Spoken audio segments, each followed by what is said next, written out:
मैं ज्योतिर्विद डॉक्टर गजेंद्राचार्य, प्रकाशक विशाल ज्योतिष कार्यालय 2037/3 बोध गया मठ, बैजनाथा कमच्छा, वाराणसी से यूट्यूब चैनल के माध्यम से अपने सभी सब्सक्राइबर लोग के लिए तथा संपूर्ण देशवासियों को ज्योतिष शास्त्र का विशेष ज्ञान प्राप्ति हेतु अपनी 25 रचनाओं में यह स्वर्णिम रचना बृहद ज्योतिष रहस्य है, जो कि 5151 पृष्ठों में शुद्ध हिंदी भाषा में 5 खंडों में विभक्त है। इस ज्योतिष महाग्रंथ बृहद ज्योतिष रहस्य को इतने कलम अर्थात 525 कलम से मेरे द्वारा रचना हुई है। आज आप लोगों को जन्म कुंडली के 12 भाव में एक साथ मंगल तथा शुक्र ग्रह को बैठने का फल स्पष्ट शब्दों में वर्णन करने जा रहा हूं। जन्म कुंडली के 12 भाव में मंगल तथा शुक्र के मेल से जातक अभिमानी प्रवृत्ति के नहीं होते हैं। हृदय से कोमल तथा दया भावना इनमें भरी रहती है, लेकिन मस्तिष्क में धन व्यापार का छाया अवश्य रहती है। मातृषि के कारण इनके शब्दों में कटुता कुछ छिपी रहती है, जिससे लोगों को आत्मिक कष्ट होते हैं। इनके मित्र अधिक होते हैं, लेकिन परिवार में ज्यादा प्रेम नहीं रह सकता है। छोटी छोटी सी बातों पर लड़ाई झगड़े होने की संभावना पारिवारिक क्षेत्र में रहा करती है। कभी कभी तो विशेष संकट भी असंभावना प्रबल रहती है, कभी कभी तो विशेष संकट भी आ जाते हैं। सभी स्थितियों में समान रूप से रहना स्वाभाविक गुण होता है। अपने कुल की मर्यादा को हृदय में रखकर ही कार्य ये जातक करते हैं। 12 भाव का मंगल तथा शुक्र के मेल से जातक स्वविवेक से कार्य करते हैं, दूसरे व्यक्ति से ज्यादा संबंध नहीं रखते हैं। किसी भी स्थिति में यह जातक अपनी संपत्ति को बर्बाद नहीं कर सकता। स्वजनों व परिवारजनों के लिए विपरीत स्वभाव का यह जातक नजर नहीं आ सकते हैं। इसी के कारण लोग इन्हें अभिमानी की दर्जा भी नहीं दे सकते, लेकिन उन सबकी झूठी भरी दिखावे में ये जातक कभी नहीं आते हैं और जीवनों पर्यंत अपने विवेक से आनंद पूर्वक स्वतंत्र जीवन जीते हैं। और जन्म कुंडली के कर्म भाव में गुरु बृहस्पति बैठे हो या गुरु बृहस्पति धनु राशि का 10th भाव हो और 4th भाव मिथुन राशि का अर्थात बुध 4th भाव के स्वामी हो, तो 12 भाव स्थित मंगल तथा शुक्र के प्रभाव से जातक के कर्महीन व्यक्ति किसी भी रूप में नहीं होते हैं। कर्मनिष्ठता के बल पर आगे बढ़ने वाले होते हैं, स्वविवेक से कार्य करने वाले होते हैं, त्याग की भावना इनमें भरी हुई रहती है और जीवन के उत्तरार्ध भाग में भी पूर्वार्ध भाग की अपेक्षा कम परिश्रम करने वाले नहीं होते हैं। माता का सुख इनको सामान्य रूप से प्राप्त होता है।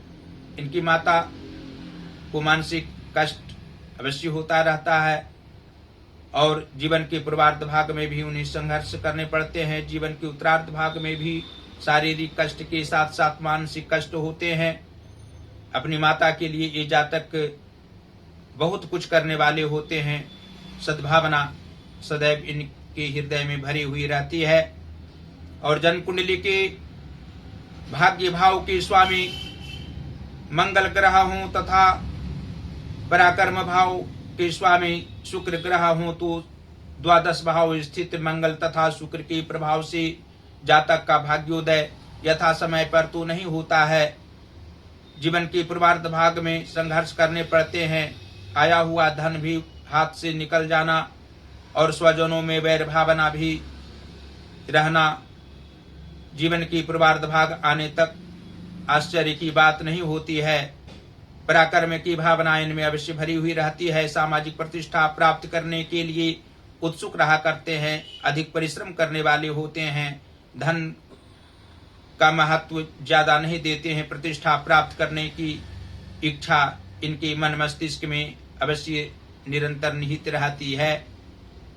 और जन्म कुंडली के लाभ भाव के स्वामी शनि ग्रह हों तथा पंचम भाव के स्वामी चंद्रमा हों, तो 12 भाव स्थित मंगल तथा शुक्र के प्रभाव से जातक लाभकारी व्यक्ति के साथ रहा करते हैं, लाभकारी कार्य करते हैं, अपव्यय धन का करने वाले नहीं होते हैं और कंजूसी प्रवृत्ति के भी नहीं होते हैं, दानी स्वभाव के भी जातक नहीं होते हैं, लेकिन सामान्यतया जीवन यापन करने वाले, उपकार की भावना रखने वाले और सत्य के बल पर धनोपार्जन करने वाले होते हैं, परिश्रम करने से कदापि पीछे नहीं हटने वाले होते हैं। पुत्र सुख इन्हें प्राप्त होता है, पुत्र इनकी कामनाओं को समझने वाले, भावनाओं को समझने वाले होते हैं और इनकी सहायता भी करने वाले होते हैं, सेवा शुश्रूषा भी इनकी संतान करने वाली होती है।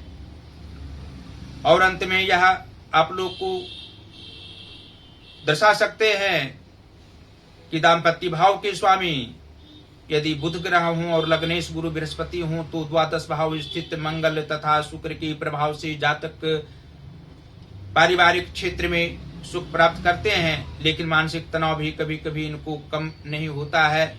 जीवन के उत्तरार्ध भाग में कर्म क्षेत्र में ही इनका जीवन गुजरता है। जीवन के पूर्वार्ध भाग में मानसिक तनाव रहते हुए भी विद्या अध्ययन करने में सफल रहा करते हैं और धनोपार्जन भी अपनी इच्छा के अनुसार करने वाले होते हैं।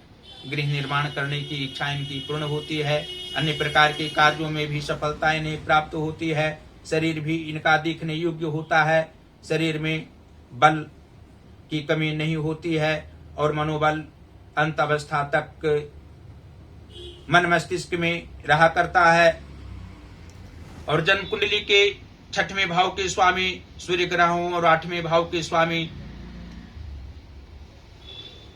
बुध ग्रह हों तो द्वादश भाव स्थित मंगल तथा शुक्र के प्रभाव से जातक अपने मित्र के साथ रहा करते हैं। मित्र की भावनाओं को समझने वाले होते हैं।